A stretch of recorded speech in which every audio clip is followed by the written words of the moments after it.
Hello welcome back to Simon learning Jessy ആണ്. ജിതിൻ സാറാണ് സംസാരിക്കുന്നത്. സോ മക്കളെ, ഏറ്റവും ഇമ്പോർട്ടൻ്റ് ആയിട്ടുള്ള വളരെ ഇൻഫോർമേറ്റീവ് ആയിട്ടുള്ള ഒരു കാര്യം നിങ്ങളുമായിട്ട് എത്തിക്കാൻ വേണ്ടിയിട്ടാണ് സാർ ഈ വീഡിയോയുമായിട്ട് വന്നിട്ടുള്ളത്. സോ മക്കൾ ആദ്യമായിട്ട് ഈ ചാനൽ കാണുന്ന ആളുകളാണെങ്കിൽ നിർബന്ധമായും ചാനൽ ആദ്യം തന്നെ സബ്സ്ക്രൈബ് ചെയ്യണം. എന്നിട്ട് മാത്രമേ നിങ്ങൾ ഈ വീഡിയോ മുഴുവനായിട്ട് കാണാൻ പാടുള്ളൂ. സോ ഞാൻ ആദ്യം തന്നെ പറയട്ടെ, പല കുട്ടികൾക്കും എക്സാം പോകുന്ന സമയത്ത് വലിയൊരു ഡൗട്ട് സോഷ്യൽ സയൻസിനകത്ത് ഉണ്ടാവാറുണ്ട്. അതെന്താണുള്ളത്? നിങ്ങൾക്കറിയാം, സോഷ്യൽ സയൻസിനകത്ത് ഓരോന്നും എത്ര മാർക്കിനാണ് എഴുതേണ്ടത്? നമുക്കറിയുന്നതാണ്, 1 മാർക്കുണ്ട്, 2 മാർക്ക്, 3 മാർക്ക്, 4 മാർക്ക്, 5 മാർക്കിന് വരെ നമുക്ക് എന്ത് ചെയ്യുന്നുണ്ട്, ചോദ്യങ്ങൾ കാണുന്നുണ്ട്. അപ്പോൾ ഓരോന്നും എത്ര പോയിന്റുകൾ എഴുതണം? പലപ്പോഴും പല ആളുകൾക്കും ഡൗട്ട് ഉണ്ടാവാറുണ്ട് അല്ലേ? പല ആൾക്കാരും ചോദിക്കാറുണ്ട്, സാർ എസ് എ ഞങ്ങൾ എത്ര എഴുതണം, എത്ര പോയിന്റ് ആണ് അല്ലെങ്കിൽ എത്ര ഭാഗമാണ് ഞങ്ങൾ എഴുതേണ്ടത്? ഇങ്ങനെയുള്ള നിരവധി ചോദ്യങ്ങളുണ്ട്. ആ ചോദ്യങ്ങൾക്ക് ഒരു സൊല്യൂഷൻ എന്നുള്ള നിലയ്ക്കാണ് നമ്മൾ ഈ ഒരു വീഡിയോയ്ക്കകത്ത് എന്ത് ചെയ്യുന്നത്, പറയാൻ പോകുന്നത്. ആദ്യം തന്നെ മക്കൾ ശ്രദ്ധിക്കുക, 1 മാർക്ക് ചോദ്യമാണ്. 1 മാർക്കിന്റെ ചോദ്യത്തിന് നമ്മൾ എത്ര എഴുതണം എന്ന് വെച്ചാൽ അത് 1 വേർഡ് ക്വസ്റ്റ്യൻ ആണ്. സോ നിങ്ങൾ ആ 1 വേർഡ് മാത്രം നിങ്ങൾ എഴുതിയാൽ മതി. അതിൽ നിങ്ങൾ എക്സ്പ്ലനേഷനോ കാര്യങ്ങളോ ഒന്നും എഴുതേണ്ട ആവശ്യമില്ല. അത് നമുക്ക് എല്ലാവർക്കും അറിയുന്നതാണ് അല്ലേ? അപ്പോൾ എല്ലാ എക്സാമിനകത്തും ഫസ്റ്റ് വൺ നിങ്ങൾ ചെയ്യേണ്ട ഒരു കാര്യം എന്ന് പറഞ്ഞാൽ, നിങ്ങൾക്ക് 1 വേർഡ് ചോദ്യങ്ങൾ ഉണ്ടെങ്കിൽ അത് മാക്സിമം നിങ്ങൾ എന്ത് ചെയ്യുക, പെട്ടെന്ന് തന്നെ അത് എഴുതി തീർക്കുക എന്നുള്ളതാണ്. അത് എഴുതി തീർത്ത് കഴിഞ്ഞാൽ നമുക്ക് എന്തായി, ഫ്രീ ആയി അല്ലേ? നമ്മൾ പിന്നെയുള്ള സമയത്തൊക്കെ ബാക്കിയുള്ള നമുക്ക് എഴുതിയാൽ മതി. കാരണം ഷുവറായിട്ട് കിട്ടുന്ന മാർക്കുകളാണ് ഇത് 1 മാർക്ക് എന്ന് പറയുന്നത് അല്ലേ? ഇനി അത് കഴിഞ്ഞാൽ മക്കൾ ശ്രദ്ധിക്കുക, രണ്ടാമതായിട്ട് വരുന്നത് 2 മാർക്സ് ക്വസ്റ്റ്യൻസ് ആണ്. 2 മാർക്കിന്റെ ചോദ്യങ്ങൾ എത്ര എഴുതണം? 2 മാർക്കിന്റെ ചോദ്യങ്ങൾ എന്നുള്ളതാണ്. മക്കളെ, ഞാൻ പറയുന്നു, നിങ്ങൾ എഴുതേണ്ടത് ഒന്നുകിൽ 2 സെന്റൻസ്, ഒരു 2 സെന്റൻസ് നിങ്ങൾക്ക് എഴുതാം. അതല്ലെങ്കിൽ ചില ആളുകൾക്കൊക്കെ 2 മാർക്കിന്റെ ചിലപ്പോൾ എഴുതി വരുമ്പോൾ അതൊരു 3 സെന്റൻസ് ആയിട്ടൊക്കെ തോന്നാം. അങ്ങനെ ആകുമ്പോൾ ഒരു 3 സെന്റൻസ് വരെയൊക്കെ എന്ത് ചെയ്യാം, എഴുതാം. ഇപ്പോൾ നിങ്ങളോട് പറയുന്നത് 2 സെന്റൻസിൽ നിങ്ങളോട് എഴുതാനാണ് എന്ത് ചെയ്യുന്നത്, ആക്ച്വലി പറയുന്നത്. പക്ഷേ ഞാൻ പറഞ്ഞല്ലോ, ചില ആൾക്കാർക്ക് എഴുതുമ്പോൾ തോന്നുകയാണ് ഒരൊറ്റ പോയിന്റ് കൂടി അതുമായി ബന്ധപ്പെട്ട് എഴുതാമെന്ന് തോന്നുകയാണെങ്കിൽ നിങ്ങൾ ആ സെന്റൻസ് കൂടി എഴുതിക്കോ. ഒരു 3 സെന്റൻസിലൊന്നും ആയിക്കഴിഞ്ഞാൽ പ്രശ്നമൊന്നുമില്ല. അധികം നിങ്ങൾ എന്ത് ചെയ്യരുത്, നീട്ടാൻ പാടില്ല. അതാണ് 2 മാർക്കിന് നിങ്ങൾ എന്ത് ചെയ്യേണ്ടത്. പിന്നെ അതേപോലെ തന്നെ ചില ക്വസ്റ്റ്യൻസ് ഒക്കെ ആണെങ്കിൽ, ഇപ്പോൾ 2 മാർക്കിന്റെ ക്വസ്റ്റ്യൻസ് ആണെങ്കിൽ ചിലത് പോയിന്റ് വൈസ് ആയിട്ട് ഉണ്ടാവുക. ഓരോ പോയിന്റുകൾ, ചിലപ്പോൾ ഇതൊരു 2 മാർക്കിന്റെ ചോദ്യമാണെങ്കിൽ അതിനൊരു 4 പോയിന്റുകളായിരിക്കും. അപ്പോൾ നമ്മൾ അതൊരു സെന്റൻസിലേക്ക് പോകേണ്ട, ആ 4 പോയിന്റുകൾ നിങ്ങൾ എന്ത് ചെയ്താൽ മതി, എഴുതിയാൽ മതി. അങ്ങനെയാണ് ഈ 2 മാർക്കിന്റെ നിങ്ങൾ എഴുതുന്നത്. അപ്പോൾ ഓർത്ത് വെച്ചോ, 2 മാർക്കിൻ്റെത് 2 സെന്റൻസ്. ഇൻ കേസ് ഒരു 3 സെന്റൻസിൽ എഴുതാൻ പറ്റുമെങ്കിൽ ആ 3 സെന്റൻസ് കേട്ടോ. അതായത് എല്ലാത്തിലും നിർബന്ധമല്ല, ചില എക്സാമിനും ചില ഇത് മാത്രം കേട്ടോ. ഓക്കെ, അത് കഴിഞ്ഞാൽ നെക്സ്റ്റ് വൺ 3 മാർക്കിൻ്റെയാണ്. പലപ്പോഴും ആളുകൾക്ക് തോന്നാറുണ്ട്, സാർ 3 മാർക്കിൻ്റെ ഞങ്ങൾ എങ്ങനെയാണ് എഴുതാറുള്ളത്? മകളെ, നിങ്ങൾക്കറിയാം, 2 മാർക്കിന് എഴുതിയിട്ടുള്ള ഷോർട്ട് ആൻസർ ക്വസ്റ്റ്യൻ പോലെ തന്നെയാണ് 3 മാർക്കിന് നമ്മൾ എഴുതേണ്ടത്. 3 മാർക്കിൻ്റെ എന്താ പ്രത്യേകത വെച്ചാൽ, നമ്മൾ ഒരു 2 മാർക്കിൻ്റെ എഴുതിയതിൻ്റെ കൂടെ തന്നെ ഒരു അഡീഷണൽ എന്ത് ചെയ്യും, ഒരു പോയിന്റ് കൂടി അധികം വരും. അതായത് ഒരു 3 സെന്റൻസിൽ നിങ്ങൾ എന്ത് എഴുതിയാൽ മതി. ഒരു 3 സെന്റൻസിൽ നിങ്ങൾക്ക് എന്ത് ചെയ്യാം, ഈ ഒരു 3 മാർക്കിൻ്റെ ചോദ്യം നിങ്ങൾക്ക് എഴുതാം. ചില ക്വസ്റ്റ്യനകത്ത് ഞാൻ മുൻപേ പറഞ്ഞതുപോലെ തന്നെ ഉണ്ടാവാം. ഇതേപോലെ തന്നെ ചില പോയിന്റുകളായിട്ട് ചിലപ്പോൾ ഒരു 6 പോയിന്റുകളൊക്കെ ആയിട്ട് എഴുതേണ്ടതുണ്ടാവും. അങ്ങനെയാണെങ്കിൽ നിങ്ങൾ ഒരു 6 പോയിന്റ് വൈസ് എന്ത് എഴുതിയാൽ മതി.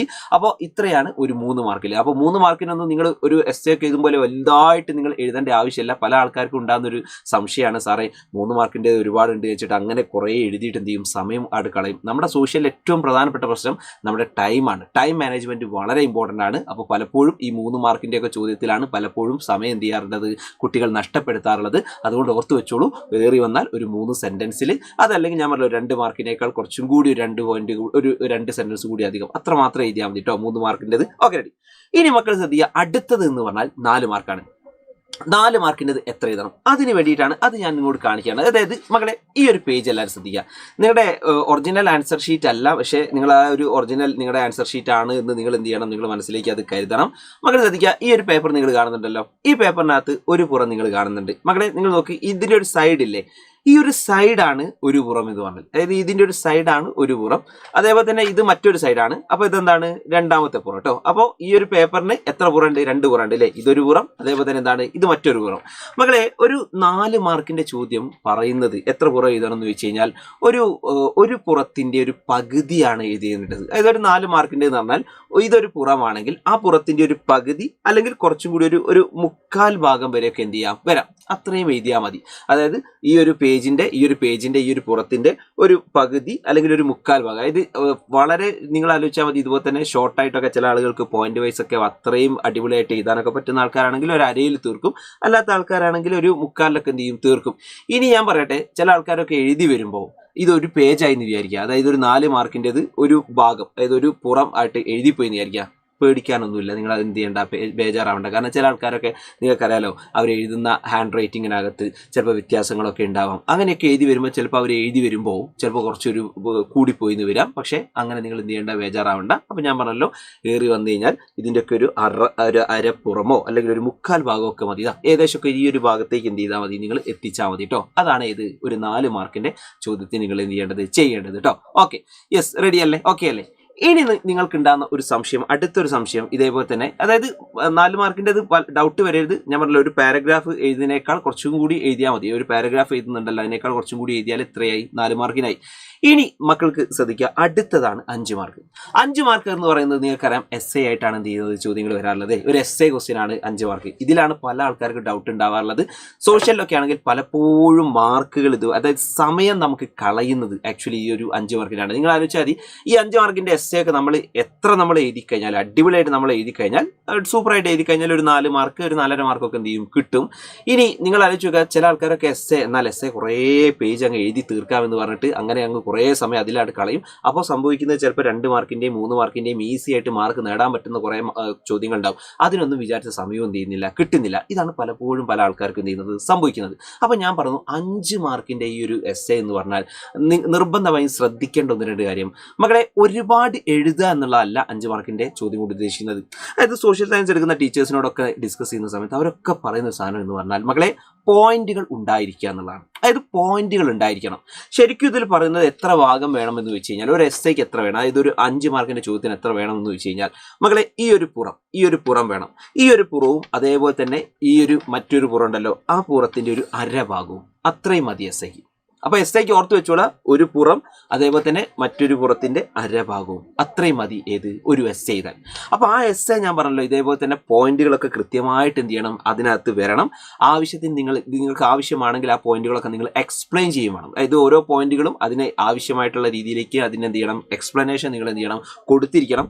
അതേപോലെ തന്നെ ഇമ്പോർട്ടൻ്റ് ആയിട്ടുള്ള ഒരു കാര്യം, ഒരു എസ്സേ എഴുതുമ്പോൾ ശ്രദ്ധിക്കേണ്ട ഒരു കാര്യം, ഇമ്പോർട്ടൻ്റ് ആയിട്ടുള്ള പോയിന്റുകൾ നിങ്ങൾ എന്ത് ചെയ്യണം, അണ്ടർലൈൻ ചെയ്യണം. അത് ഇമ്പോർട്ടൻ്റ് ആണ്. ഇമ്പോർട്ടൻ്റ് ആയിട്ടുള്ള പോയിന്റുകളൊക്കെ നിങ്ങൾ എന്ത് ചെയ്യണം, അണ്ടർലൈൻ ചെയ്യണം. അത് നല്ലതാണ്.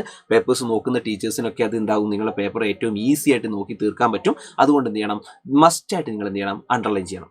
ഇത്രയും കാര്യങ്ങൾ നിർബന്ധമായിട്ട് എന്ത് ചെയ്യണം, നിങ്ങൾ ചെയ്യണം. അപ്പോൾ അതുകൊണ്ട് ഒരിക്കൽ കൂടി പറഞ്ഞു, 5 മാർക്കിൻ്റെ ഈ എസ്സേ എന്ന് പറയുന്ന ക്വസ്റ്റ്യൻ ഒരുപാട് അങ്ങ് എഴുതലല്ല, പോയിന്റുകൾ മാക്സിമം നിങ്ങൾ എഴുതുന്നതിനകത്ത് എന്ത് ചെയ്യണം, പോയിന്റുകൾ വരണം. അപ്പോൾ പോയിന്റുകൾ കൃത്യമായിട്ട് എന്ത് ചെയ്യണം, അതിനകത്ത് വരണം. അതിന് വേണ്ടിയിട്ട് നിങ്ങൾ എന്ത് ചെയ്യണം, ഇതുപോലെ തന്നെ ഇതിന് ശ്രമിക്കണം കേട്ടോ. അപ്പോൾ മക്കൾ ശ്രദ്ധിക്കുക, ഇത്രയാണ് ഏറ്റവും പ്രധാനമായിട്ടും നമുക്ക് ഈ ഒരു 1 മാർക്ക് മുതൽ 5 മാർക്ക് വരെയുള്ള ചോദ്യങ്ങളും അതിന് ഇതേപോലെ തന്നെ എത്ര പോയിന്റുകൾ എഴുതണം എന്ന് പറയുന്ന ഭാഗത്തിനകത്തുള്ളത്. ഞാൻ പറഞ്ഞല്ലോ, ഇത് കുറേ ആളുകൾക്ക് ഉണ്ടാകുന്ന ഡൗട്ടാണ്. സോ ആ ഡൗട്ടിനുള്ളൊരു സൊല്യൂഷൻ ആയിട്ടാണ് ഞാൻ ഈ വീഡിയോ എത്തിയിട്ടുള്ളത്. അപ്പോൾ മക്കൾക്ക് എല്ലാ ആൾക്കാർക്കും നിങ്ങൾക്ക് ഇത് എഫക്റ്റീവ് ആയി എന്ന് വിചാരിക്കുന്നു. സോ മക്കളെ, ഇത്തരത്തിലേക്കുള്ള ഇൻഫോർമേറ്റീവ് ആയിട്ടുള്ള വീഡിയോസ് നമ്മുടെ ചാനലിൽ ഇനിയും വരും. അപ്പോൾ ചാനൽ സബ്സ്ക്രൈബ് ചെയ്യാത്ത ആൾക്കാർ എന്ത് ചെയ്യണം, ചാനൽ സബ്സ്ക്രൈബ് ചെയ്യണം. അത് കൂടാതെ തന്നെ മക്കൾക്ക് ഇനി എന്തെങ്കിലും ഡൗട്ട്സോ കാര്യങ്ങളോ ഉണ്ടെങ്കിൽ ഈ വീഡിയോയ്ക്ക് താഴെ നിർബന്ധമായിട്ട് നിങ്ങൾ എന്ത് ചെയ്യണം, കമൻറ്റ് ചെയ്യണം.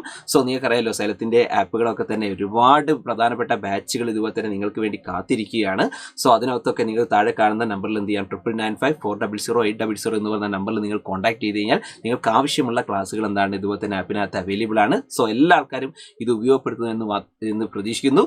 സോ ഇതോടുകൂടി സാർ നിർത്തുകയാണ്. സോ JC സാറാണ്, ജിതിൻ സാറാണ്. നമുക്ക് വീണ്ടും കാണാം മക്കളെ. So bye everyone, by.